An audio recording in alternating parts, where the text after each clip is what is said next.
Hello and welcome to this interview as part of Restaurant and Bar Design Week. I'm Harry McKinley and I'm joined by Verena, Chief Design Officer of the Standard Hotels. So, what do you think of when you think of the Standard Hotels? Perhaps it's an audacious red elevator, a particularly lively restaurant, or that one boisterous after party at a rooftop bar that you can't quite remember. For a group of just 6 properties, the Standard has a lot of personality. It's been called a disruptor in the industry, as much about experiences as spaces, with restaurants, bars and lobbies at the heart of the action, conduits for communities both local and transient. Today, we're going to be discussing the Standard Huruvahli Maldives, a different type of property for the group, less urban hub and more island retreat. So, Verena, let's dive right in then. To my mind, this is quite a departure in terms of location from what we typically associate with the Standard hotels. Tell me more about this property and how it came to be that you both metaphorically and literally dipped your toes into the Indian Ocean. Thank you so much for having me today, and for everybody who's listening to this. Verena Haller, as you said, Global Chief Design Officer for the Standard Hotel, and it's quite an amazing undertake we're having here with having the global growth and being responsible for all of the hotels which are coming up. So it's pretty fabulous. So thank you again. Yeah, definitely. The Maldives was definitely a very new adventure for us, not only because, of course, when you design and set up a hotel, it goes very, very different than when it's in an urban setting, because you really need to have everything planned out beforehand, right? So you can't just go around the corner and buy some styling items. You need to have it all shipped and sorted, and that takes a little time. But it's also a very, very magical place. And as you know, we do always go into magical places. It doesn't really matter if it's an urban location and I would definitely refer to the Standard Miami, which is on the water, one of the only hotels which has a restaurant truly on the water at the harbor. So it has that magic to it. And I think we drew a lot of inspiration from that, because it is a very magical place. People go there, they do have an incredibly good time, but then they also go to bed fairly early. And it's very similar in the Maldives, right? You go there to relax, you go there to have a really great time. And we have multiple outlets, food and beverage outlets there. We have an amazing spa. Our villas all have plunge pools. So you really do have an absolutely fabulous time when you go there. And I think the adventure for us is turning something upside down, as we always do. May it be in the middle of the ocean or in the city neighborhood. So that's how we looked at the project. And that's why we were really excited to go and turn the Maldives a little bit on its head. Of course, no one could have predicted COVID at the time that this property was developed, but as a resort property, how do you think it speaks to changes in how we're travelling and the types of destinations that we're going to be choosing to travel to? People are going to be much more conscious on where they're going to go on vacation, right? We've been all locked up for so long. And I think when you finally are able to go on vacation, you want to go somewhere where you're totally safe. And I would tell you, an island like that with all of the restrictions to even get there is definitely one of the safest one, and everything is outdoors. So you do feel incredibly safe being there because you're outdoors at all times. It definitely is an adventure, I would say, because especially for the US or even also from Europe, you travel into the main island, Malé, and then you still have to get on an airplane 45 minutes and a water airplane to get to the resort. So you're really remote. And I think that's one of the feelings of why I love the island so much, is you really are away from everything and you can totally turn off and you can relax and you can rejuvenate. But you have a great time. You have a great music in the background. We do have DJs coming in. The food is absolutely delicious, and you do have different areas where you can hang out throughout the day. And you can do water sports. So it's definitely one of those places where you go and I would say recover from the entirety of the year, or as it goes on longer, for like a healthy retreat for sure. So before we delve more into the specifics of this particular property, give us a sense of who the guest here is. There are a lot of properties in the Maldives, and a lot of luxury properties especially. So who's choosing to come to the Standard and why?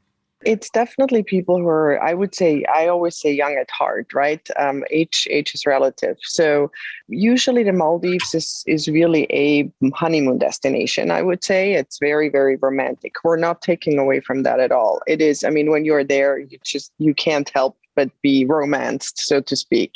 But it definitely is a location for us, and that's how we wanted to set it up, where young people feel comfortable to go with a group of girlfriends or even as a single traveler, and you're going to be able to connect. So it's not so much a destination for honeymoon itself. It's really a destination where you go with your friends, you have a great time, and you just feel really kind of part of the entire island.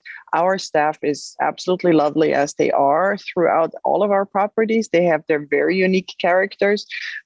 We have been told by our staff that it's one of the most wonderful things that they can just be themselves, which isn't often allowed. And I think that really also allows our guests to feel comfortable. So it's not just families, it's not just honeymooners, it's not just singles, it's literally everybody together. And that goes back into who we always attract at our standard hotels. It was an 8-month conversion process while the property was still operational. Now that sounds like it might have thrown up a few challenges, did it? Yes, for sure. You did forget some of the storms which were hitting the waters, and the ship with our furniture and styling pieces were out in the ocean somewhere in the middle and didn't make it on time. So you forget that bit. But yeah, absolutely. I mean, look, as a company going into the Maldives, and as you said in the beginning, opening a standard in itself is crazy. It also came at the end of, we had just opened the London property, right? And then a few months later, we had to open the Maldives property. So our resources were coming from London and going into the Maldives. But we did it very similar as we did in London. It's a very tight group of people who then goes onto the island, and that's what we did. We stayed there and we figured it out together. And you do, because you're there and because your guests are coming in, you just talk with them. You have a very open conversation. Say, look, you might get up in the morning and this part will look very, very different than you saw it when you went to bed. So we had furniture, of course, shipped in. We had styling items shipped in, and all of that was kind of stored away. And then when we were ready, we just kind of pulled it out, and we did a lot of work overnight and transferred kind of the magic. So when guests got up in the morning, they did experience something new, and the reaction and conversations were actually fabulous, I have to say. So it sounds like a lot of sleepless nights then. Well, what did it take from a design standpoint to bring the previous manifestation in line with the Standard's brand ID? So we did it like we always do. We really dive deep into the local culture. We want to understand what really makes this place what it is, right? Not only just the town or the city, or in this case, the island, it's really also the neighborhood. Like, we wanted to understand where people are coming from. We wanted to understand how this specific island even came about. We wanted to really understand how the Maldives in general came together. We looked at a lot of other properties, and my God, there are some magical properties out there. But when you start looking at them, they all look alike. Like, at one point, we were talking to the team and we're like, why are we looking constantly at the same property? And they're like, well, you're not. You look at it at different properties, but they all look the same. They're all very similar in their color selections and the way they're set up. And that sparked, of course, we want to disrupt this.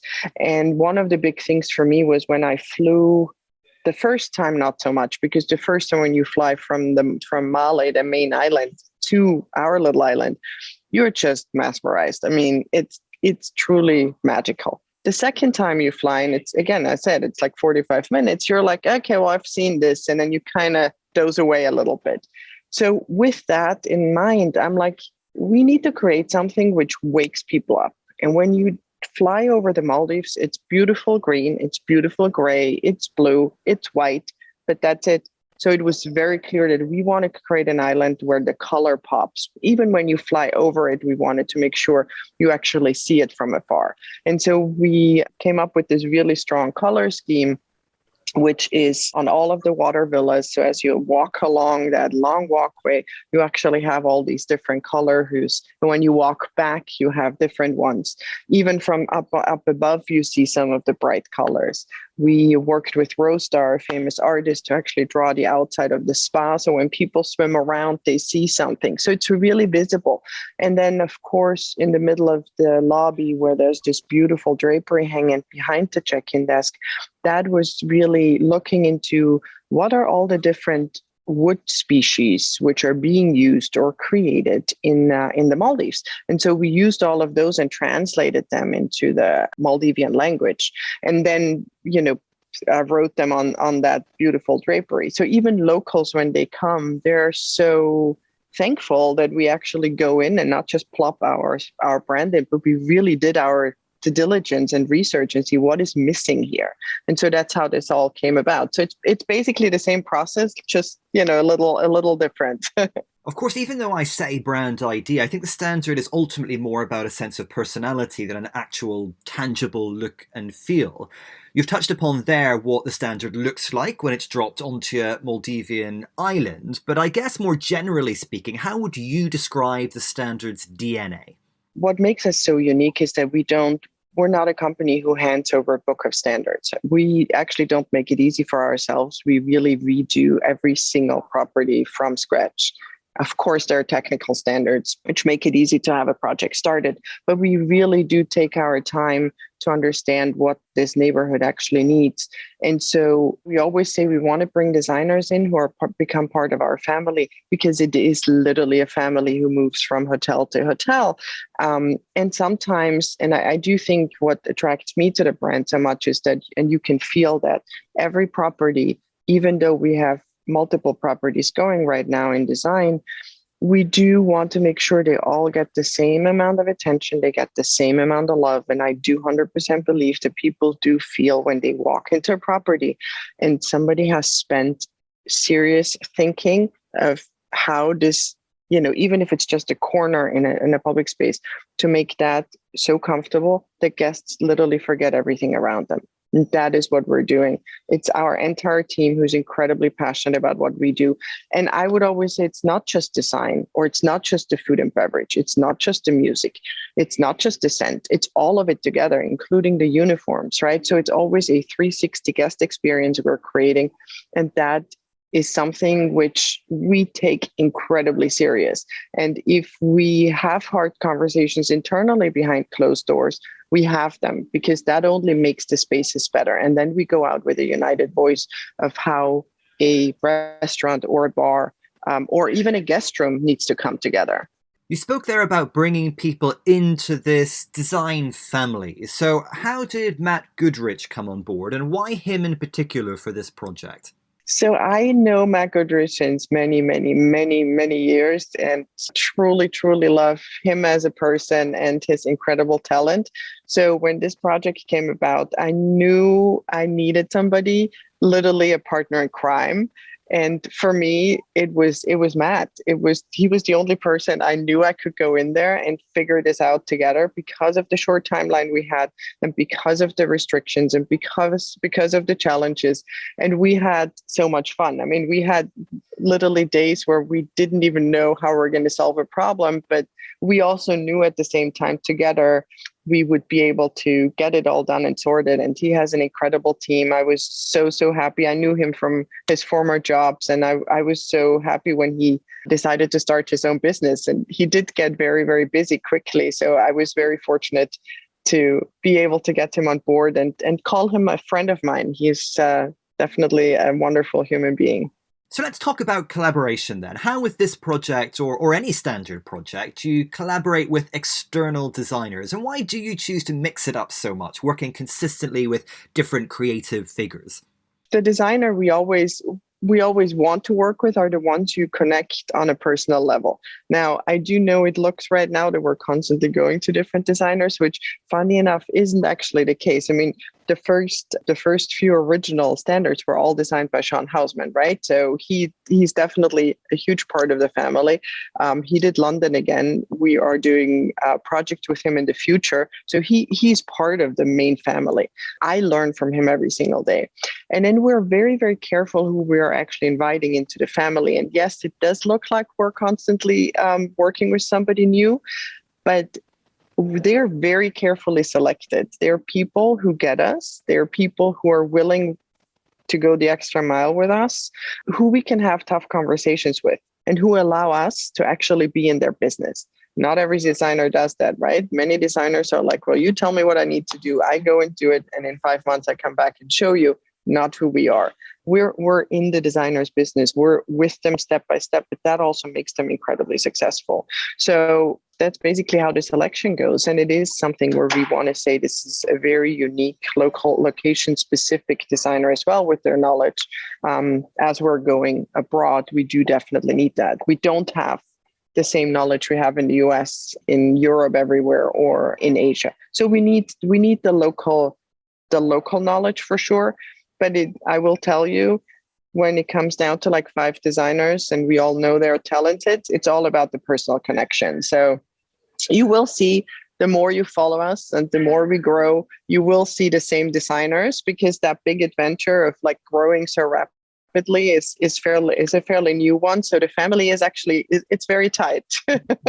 So to help people understand a little better how these collaborations work in practice, where are the boundaries between what the designer brings and how, as an internal creative team, you ultimately shape the final outcome? So we do spend quite a lot of time to create a project brief, so to speak, right? So it's internally, we do a lot of research, as I mentioned. We do a lot of thinking of what we believe the property should look like. So it's a very tight project brief where it goes through a very general narrative. It goes through a food and beverage concept. It goes through a guest profile. And it goes into the design vision of every single space. So it's really a lot of image boards and text, but it's a project brief created towards, I would say, creative consultants. So it's not only the interior designer, it's also the lighting designer, the landscape designer. It's everybody who actually wants to bite in to all of this. So we're all marching in the same direction.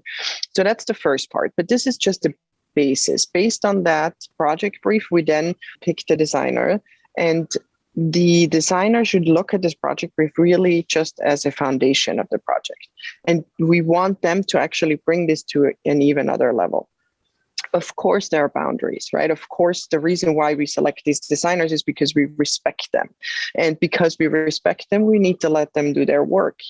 And it's almost like being parents along the way of making sure that they're taking the right steps so that they are successful at the end. And that's really our job.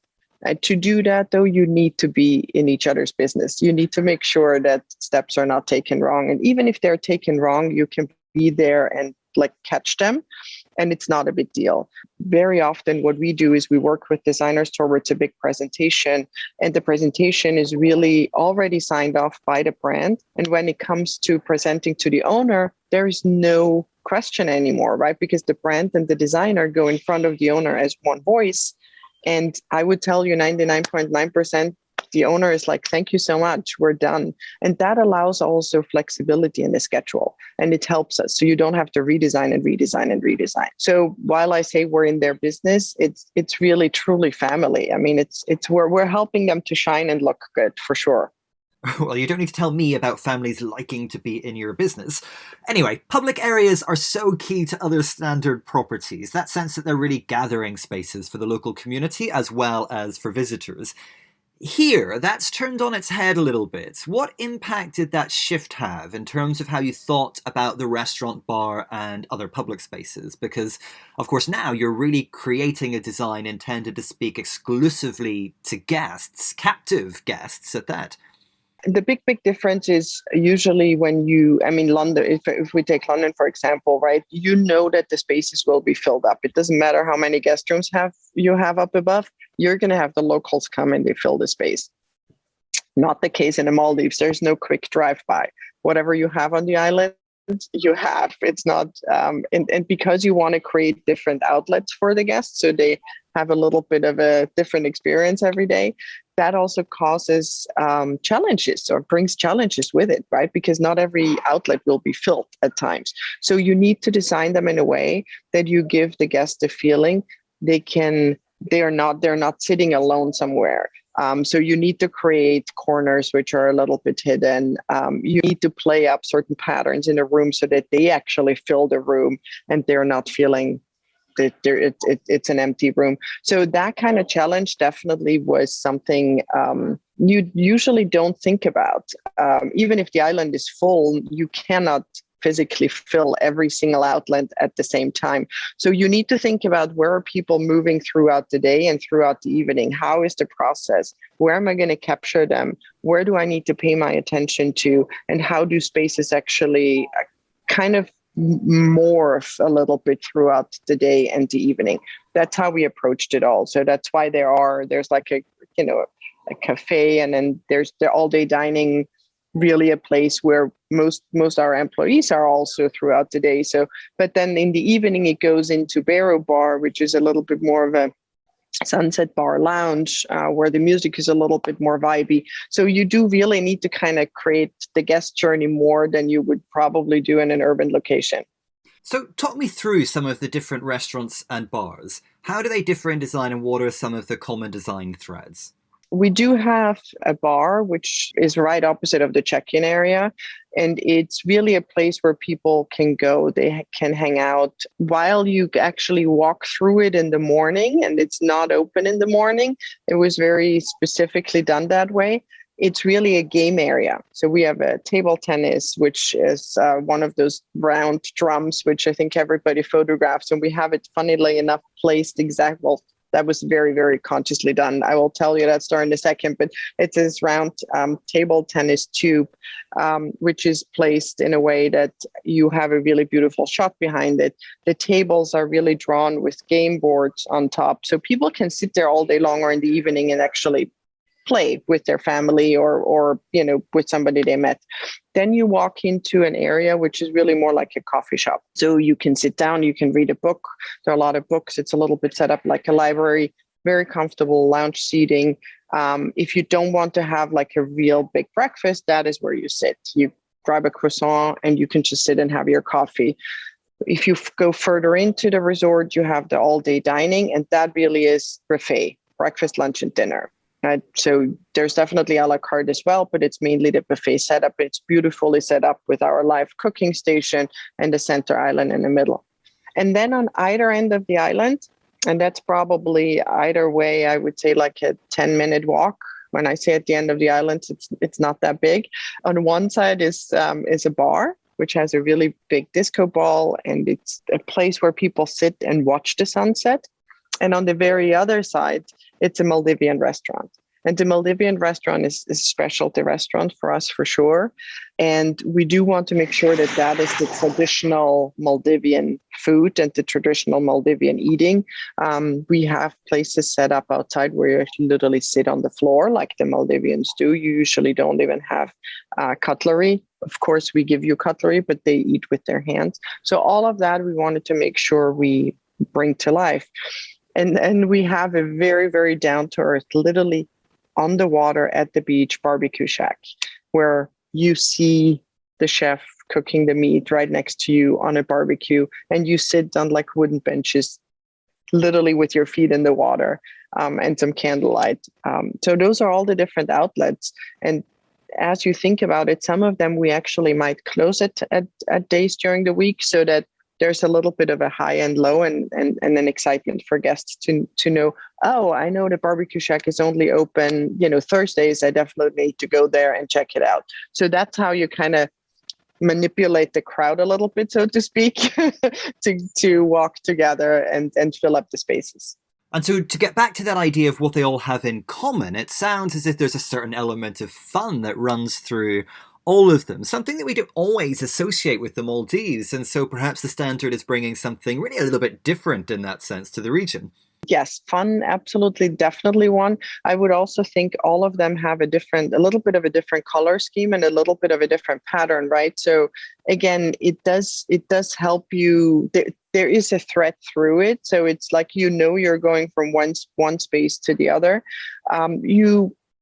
The music kind of bounce them together, especially in the main building, because that is a very, very similar vibe there.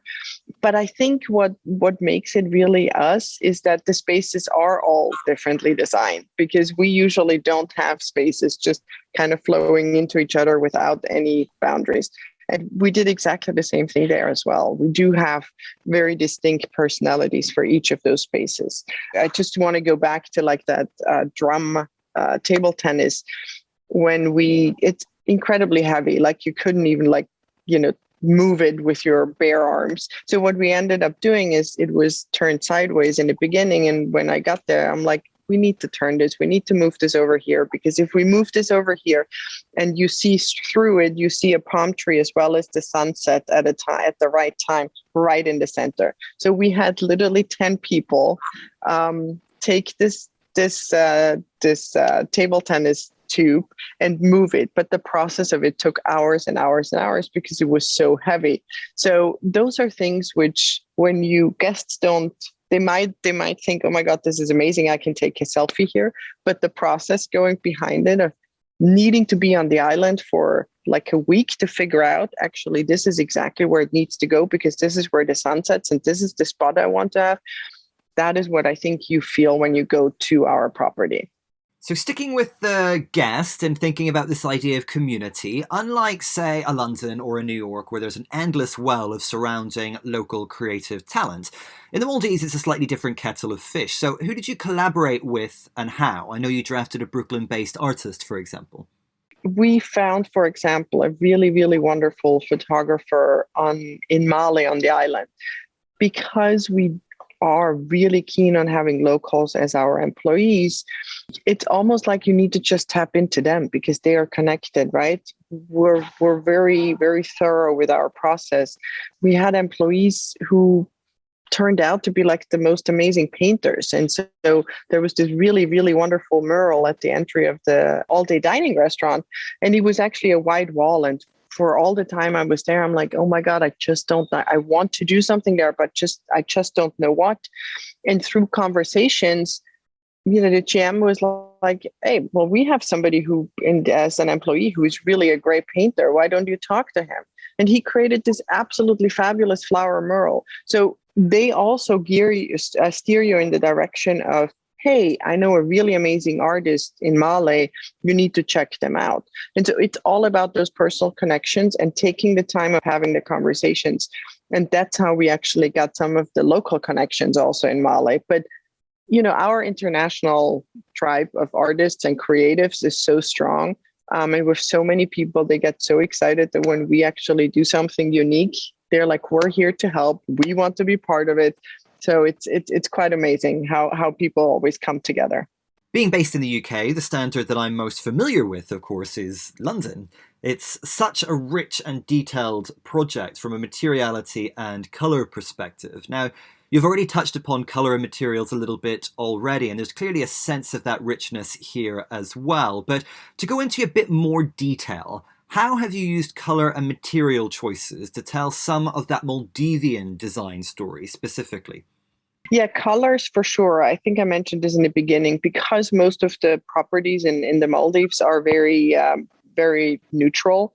We wanted to come in with really a poppy color scheme. I mean, when you look in the all-day dining restaurant, there's this large banquette which has these really vibrant pattern and colors in there. We aren't afraid of doing that. Or the outside of the villas or the outside of the spa where there's a lot of pattern there. Or even when you walk into the check-in area, you are surrounded by green and turquoise. Like, it's a very, very strong color scheme from the furniture to some of the styling elements. So we wanted to make sure and kind of disrupt it a little bit. As you know, we are never afraid of using color, and we do love that. It's not so much in pattern, but it's really strong color blocks, and you will see that in some of our new and upcoming properties as well, as definitely a consistency there. That is absolutely something where we're like, we want to focus on. We're not afraid, but also keep in mind we are watching how our properties evolving and what they do and what they need. And if there are changes we need to make throughout that, we're okay making them. Like, we rather watch our guests and how they use spaces and then adapt to it, instead of just, here's the hotel, we're all going to walk away and it's always going to be the same. We're all very excited to see what's in the pipeline for the standard. And as I mentioned before, this feels like something a bit new for the group. So tell me, can we expect more of the unexpected from the standard? You always can, that's for sure. Even if it's a location which is expected, the way we look at the location is probably very unexpected. And yeah, we're going into markets for sure where people would say, oh my God, yeah, you're absolutely right. We needed the standard here. But then there are also places where I mean, I go back to Miami, right? The Miami being a spa resort, which is a little bit wild during the day, very vibrant. In the evening, it's very quiet. You go there, you have a really wonderful meal, and you actually go to bed fairly early. So we're also not afraid of diving into places like that to open up resorts and staying in vibrant cities in all over the world, so to speak. But you will definitely see a few of them popping up, which definitely a question mark for some. And then when they go, they will see why we went there. Well, thank you so much for joining us today, Verena. For our listeners, then, you can find Standard Hotels on Instagram at The Standard, this property specifically at The Standard Maldives. You can find me on Instagram at Harry McKinley, and Restaurant and Bar Design Awards at Restaurant and Bar Design Awards. Do check out our other talks, and you can find much more content on the website at www.restaurantandbardesignawards.com. But for now, thanks for listening.